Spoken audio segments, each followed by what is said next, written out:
आज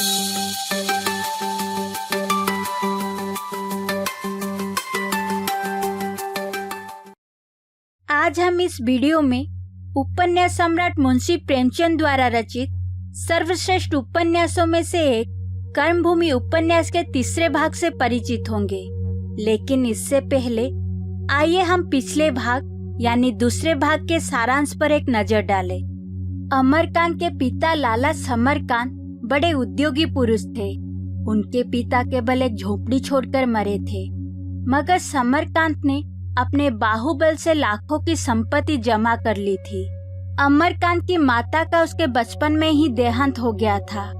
समरकांत ने मित्रों के कहने पर दूसरा विवाह कर लिया। उस 7 साल के बालक ने नई माँ का बड़े प्रेम से स्वागत किया, लेकिन उसे जल्द मालूम हो गया कि उसकी नई माता उसकी जिद और शरारतों को उस दृष्टि से नहीं देखती जैसे उसकी माँ देखती थी। पिता और पुत्र में स्नेह का बंधन न रहा। अगर अमरकांत के हृदय में घरवालों के प्रति कहीं कोमल स्थान था तो वो उसकी सौतेली बहन नैना के लिए था। भाई बहन में यह स्नेह यहाँ तक बढ़ा कि अंत में विमातृत्व ने मातृत्व को भी परास्त कर दिया।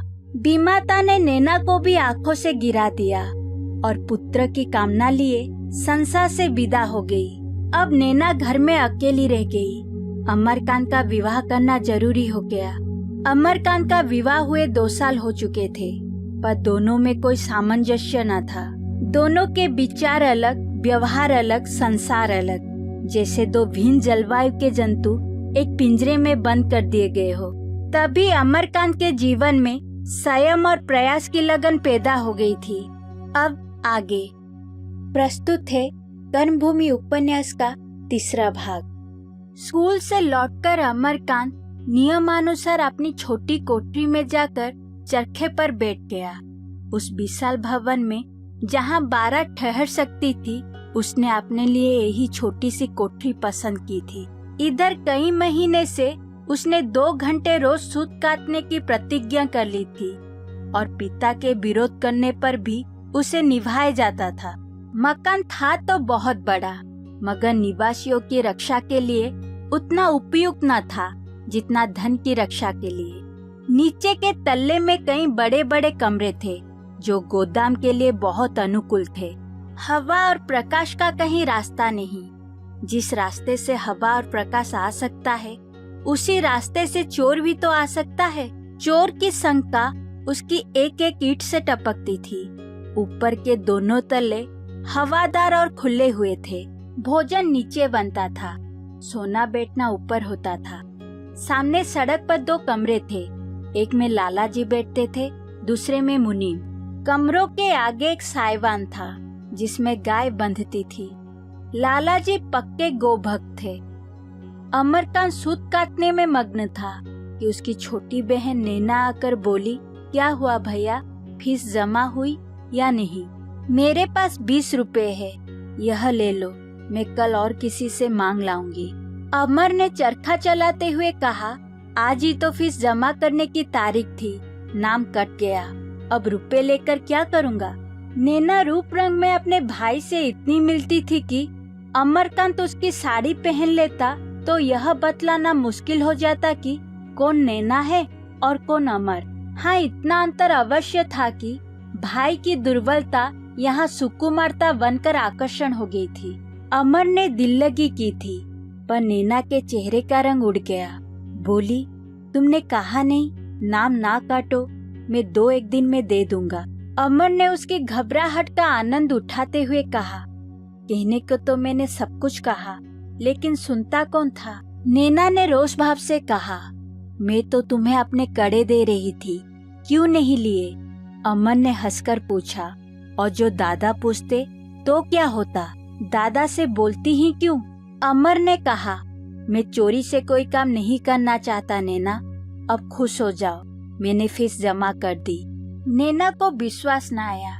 बोली, फीस नहीं, वह जमा कर दी? तुम्हारे पास रुपए कहाँ थे? नहीं नैना, सच कहता हूँ, जमा कर दी। रुपए कहाँ थे? एक दोस्त से ले लिए। तुमने मांगे कैसे? उसने आप ही आप दे दिए। मुझे मांगने ना पड़े। कोई बड़ा सज्जन होगा। हाँ, है तो सज्जन नैना। जब फीस जमा होने लगी तो मैं मारे शर्म के बाहर चला गया। ना जाने क्यों उस वक्त मुझे रोना आ गया।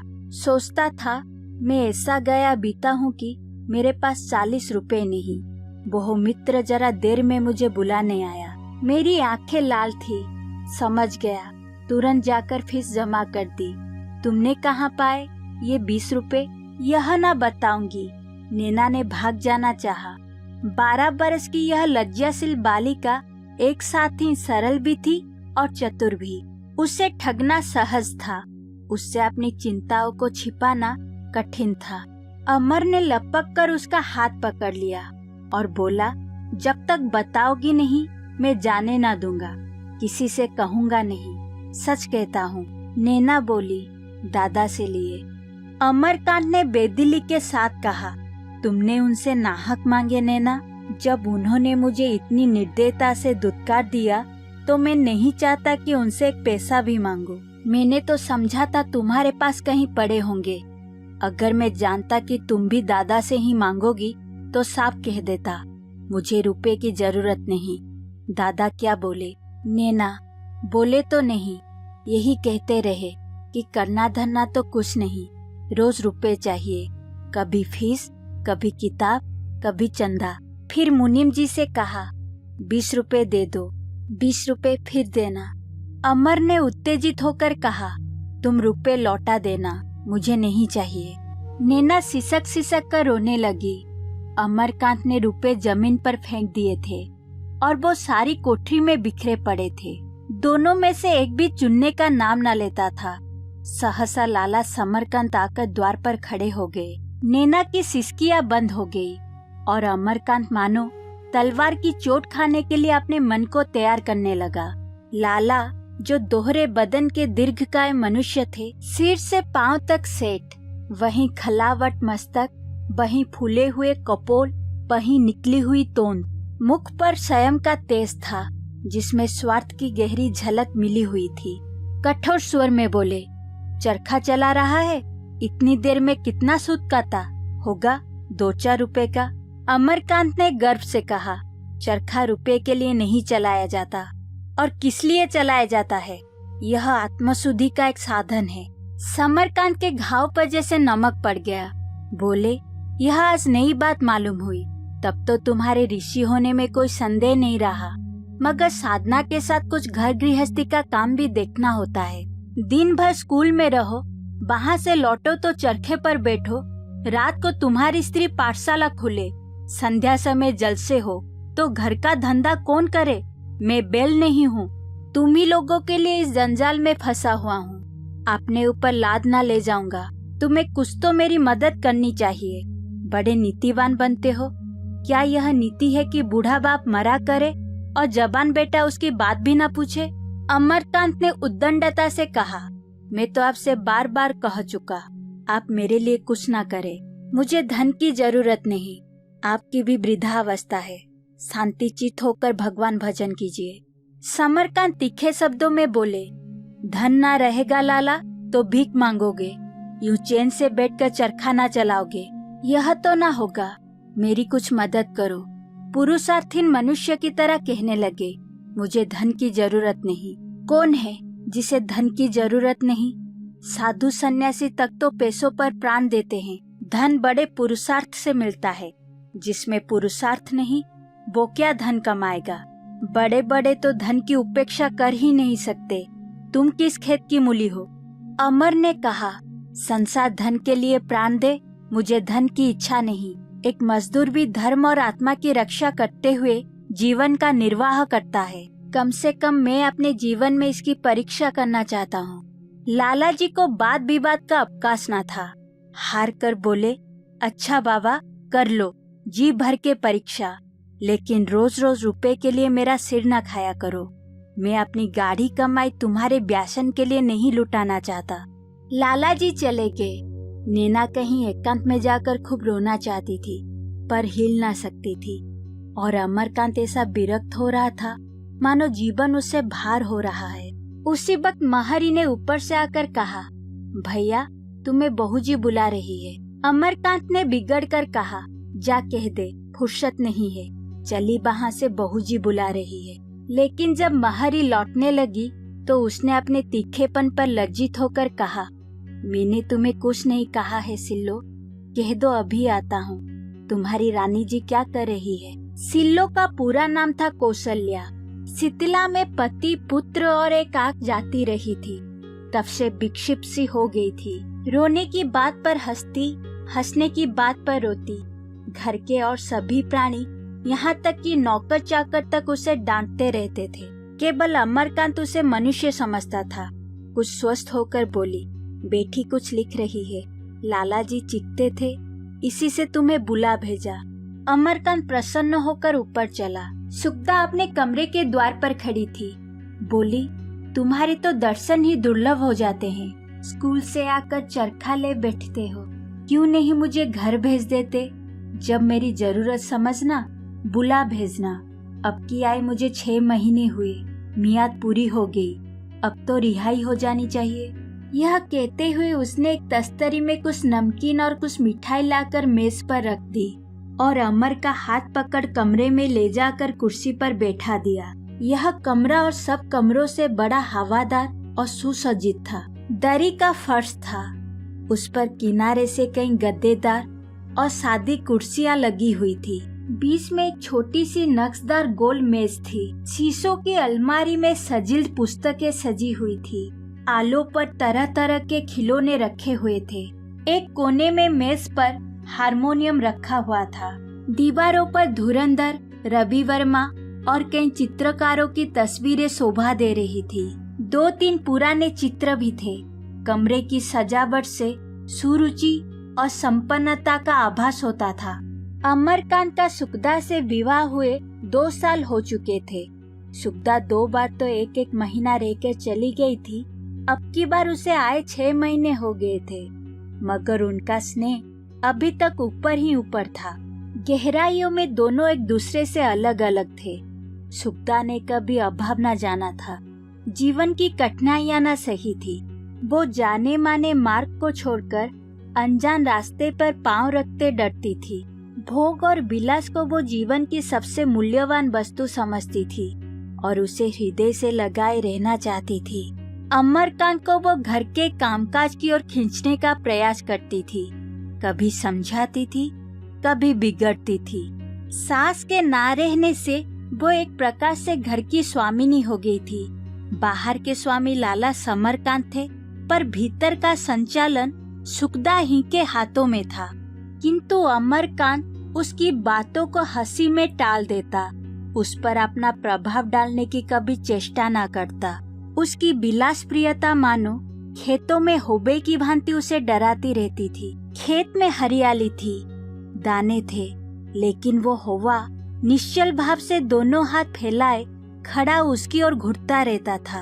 अपनी आशा और दुराशा, हार और जीत को वो सुखदा से बुराई भांति छिपाता था। कभी कभी उसे घर लौटने में देर हो जाती तो सुखदा व्यंग्य करने से बाज न आती थी। हाँ, यहाँ कौन अपना बैठा हुआ है, बाहर के मजे घर में कहाँ। और यह तिरस्कार किसान की कड़े कड़े की भांति होबे के भय को और भी उत्तेजित कर देती थी। वो उसकी खुशामद करता, अपने सिद्धांतों को लंबी से लंबी रस्सी देता, पर सुखदा इसे उसकी दुर्बलता समझकर ठुकरा देती थी। वो पति को दया भाव से देखती थी, उसकी त्यागमय प्रवृत्ति का अनादर न करती थी, पर इसका तथ्य न समझ सकती थी। वो अगर सहानुभूति की भिक्षा मांगता, उसके सहयोग के लिए हाथ फैलाता, तो शायद वो उसकी उपेक्षा न करती। अपनी मुट्ठी बंद करके अपनी मिठाई आप खाकर वो उसे रुला देता। वो भी अपनी मुट्ठी बंद कर लेती थी और अपनी मिठाई आप खाती थी। दोनों आपस में हंसते बोलते थे, साहित्य और इतिहास की चर्चा करते थे, लेकिन जीवन के गुड़ व्यापारों में पृथक थे। दूध और पानी का मेल नहीं, रेत और पानी का मेल था, जो एक क्षण के लिए मिलकर पृथक हो जाता था। अमर ने इस शिकायत की कोमलता या तो समझी नहीं या समझकर उसका रस न ले सका। लाला जी ने जो आघात किया था, अभी उसकी आत्मा उस वेदना से तड़प रही थी। बोला, मैं भी यही उचित समझता हूँ।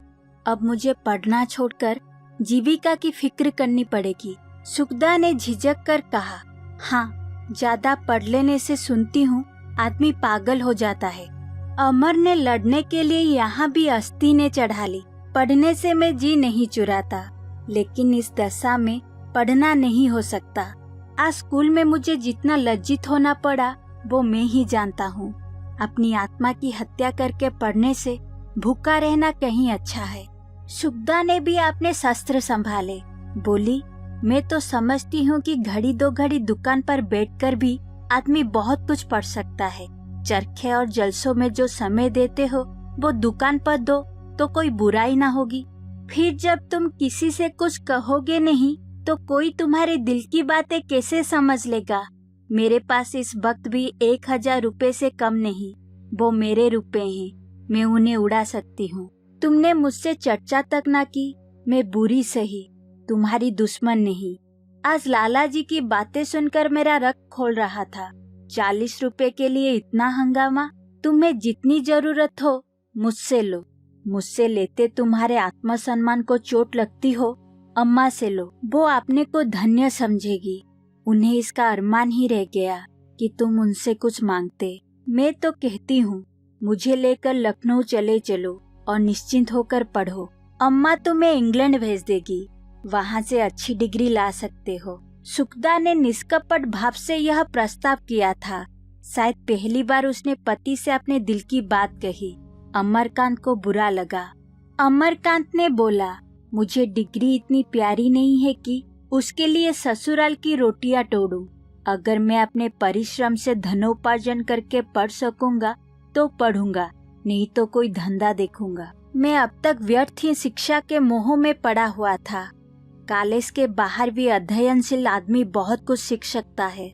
मैं अभिमान नहीं करता, लेकिन साहित्य और इतिहास की जितनी पुस्तकें इन 2-3 सालों में मैंने पढ़ी है, शायद ही मेरे कॉलेज में किसी ने पढ़ी हो। सुखदा ने इस अप्रिय विषय का अंत करने के लिए कहा, अच्छा, नाश्ता तो कर लो, आज तो तुम्हारी मीटिंग है। 9 बजे के पहले क्यों लौटने लगे? मैं तो टाकिस में जाऊंगी। अगर तुम ले चलो तो मैं तुम्हारे साथ चलने को तैयार हूँ।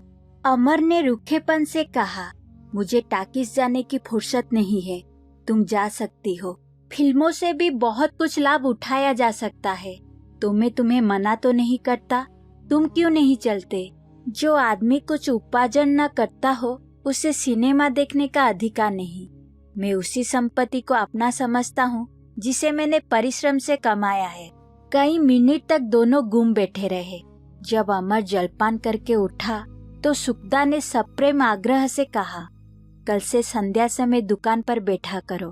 कठिनाइयों पर विजय पाना पुरुषार्थी मनुष्य का काम है अवश्य, मगर कठिनाइयों की सृष्टि करना, अनायास पाँव में कांटे चुभाना कोई बुद्धिमानी नहीं है। अमरकांत इस आदेश का आशय समझ गया, पर कुछ बोला नहीं। बिलासिनी संकटों से कितना डरती है। यह चाहती है मैं भी गरीबों का खून चूसूं, उनका गला काटूं। यह मुझसे ना होगा। सुखदा उसके दृष्टिकोण का समर्थन करके कदाचित उसे जीत सकती थी। उधर से हटाने की चेष्टा करके वो उसके संकल्प को और भी दृढ़ कर रही थी। अमरकांत उससे सहानुभूति करके अपने अनुकूल बना सकता था, पर शुष्क त्याग का रूप दिखाकर उसे भयभीत कर रहा था।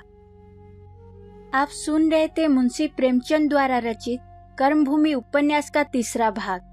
जल्द ही एक नई कहानी लेकर आपके सामने उपस्थित होंगी। तब तक के लिए नमस्कार।